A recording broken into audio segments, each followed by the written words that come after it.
So what's the first thing that happens at 8 o'clock? Polls close unless there's somebody already in line. And then what do you and your staff start doing? Yeah, so our team starts getting excited because we know when that declaration comes to the hear ye, the polls are now closed. It's going to be the start of like day 3 of 3 days in one day for us. We have before elections, we have election day, and then we have after the polls close, and we start a whole nother kind of work day. And what we have is we have a receiving board that's getting prepped for all the chair people that are coming from all the precincts. So all those precinct chairs are going to come to the receiving board, and they're going to bring their sealed ballot bag. So after they pull the ballots out of the tabulator machine, they're going to seal in a bag, and it's going to be sealed by a Republican and a Democrat. They're going to sign a card, and they're going to make sure that that bag is not tamper-proof. They're going to record that seal in a poll book, and they're going to sign the poll book. So that's the checks and balances we have. That we have somebody of different parties that are doing all this different processes. They're going to bring this stuff to the receiving board, and then the receiving board is going to make sure that they did all the correct paperwork.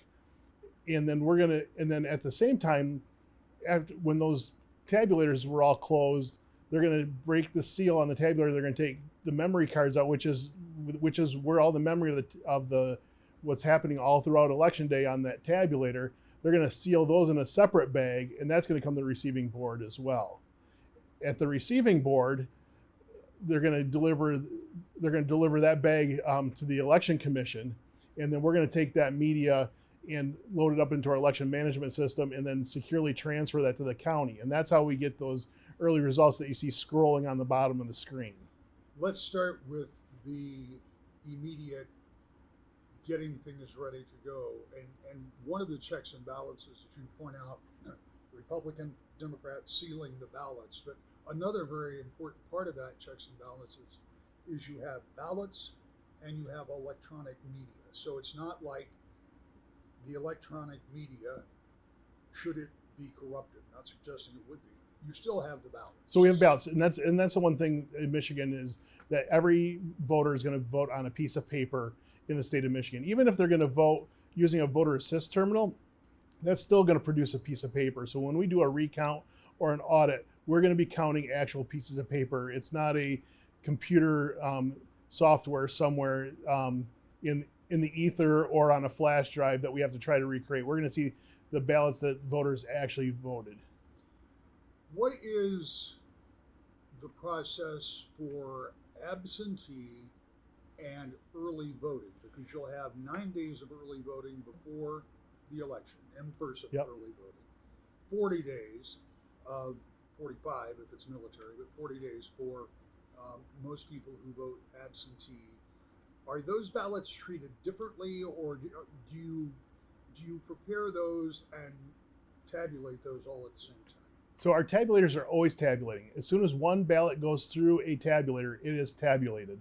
So if we close out, if one voter voted and we close the tabulator, then that vote has been tabulated. But we don't do that. We continue the voting all through till voting's done. So let's start with early voting. On Sunday evening, when we're done for us, we'll be done at 5 o'clock on Sunday evening, unless someone's still in line. Then we're going to secure those tabulators. We're going to seal them in bags, and we're going to put them in a secure location, and they're going to sit for a couple days. And nothing's going to happen to them. We're not going to close the polls. All we're going to do is suspend voting, and then 8 o'clock on election night in the same building where we're doing the receiving board, we're going to have a special team of election workers that are going to close those tabulators. So we'll have those, not for us, 9 tabulators sitting in a room, and it's all open to challengers and observers. And then we will print those. We will close those tabulators, and that will print the results, and we'll upload that information. So that's early voting. And every night we're going to take every night of early voting on each of those 9 days. We're going to take the ballots out of the tabulators. We're going to seal them in a bag and put them in a secure location, and they're going to sit there till we have to do a recount or an audit. There's nothing done differently than what we do with election day ballots. And for absentees, while all the precinct stuff's going on, the AV counting board is going to be still going on, because what happens is there might be some late mail that comes in, and you have up until 8 o'clock on election night to bring your ballot to either the clerk's office, or we have same-day registration, or you can bring it to a drop box. So we'll have sworn city staff at each of the drop boxes at 8 o'clock to grab those last ballots to bring back to the city hall, where we will check the signatures. We check every signature and make sure that everything is done. And once those are in, then we're going to bring those over to the AV Counting Board. So that's why it takes a little bit longer for AV Counting Board results to come in, because there's still a lot of processing that has to go. So even if it's like 2 or 3 ballots, it's still quite a process. Well, and that's one thing I wanted to ask you, because since 2018, we have seen some pretty major changes in the way we can vote in Michigan.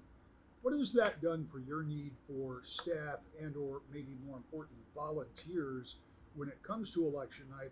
Because it sounds like it's a little more people intensive than it was. Well, it changes the work gearing up towards the election too, because an absentee ballot takes a lot more work, and we're a lot more hands touching it, as far as mailing an application, receiving an application, putting the application in the computer, assigning it a ballot, stuffing the envelope, putting the envelope in the mail, receiving it back in. So there's a lot of touching.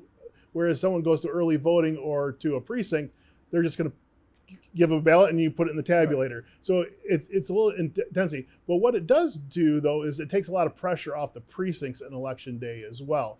So what we saw in the November 2020, in the midst of COVID and everything else was going on, we had 90,000 plus voters in the city of Grand Rapids. 60,000 of them voted by absentee.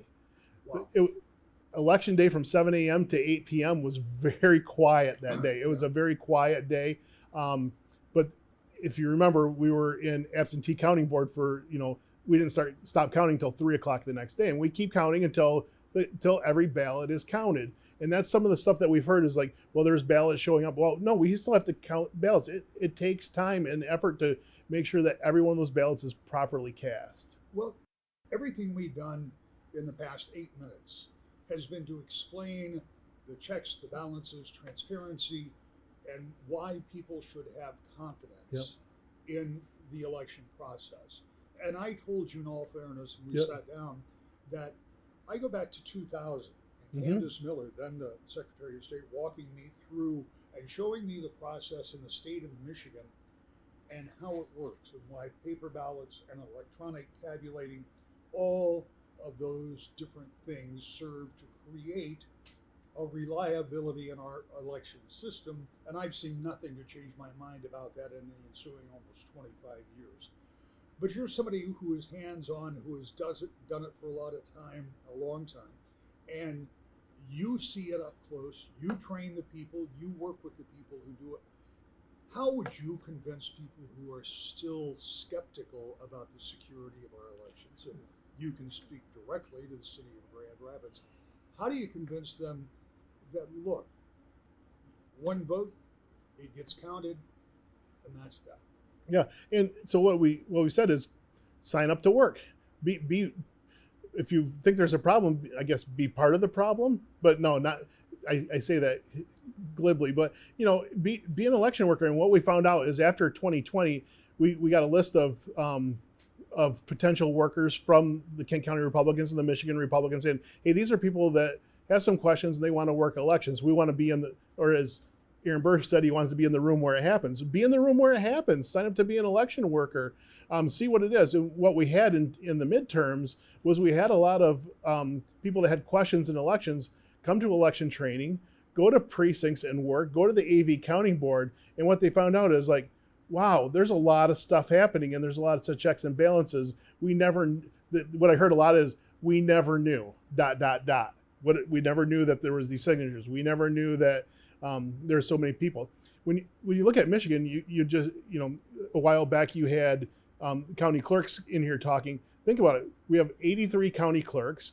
We have 1,240 townships, 500 plus cities. So you have about 1,800 people that are just elected officials. That doesn't include our staffs, all the election workers.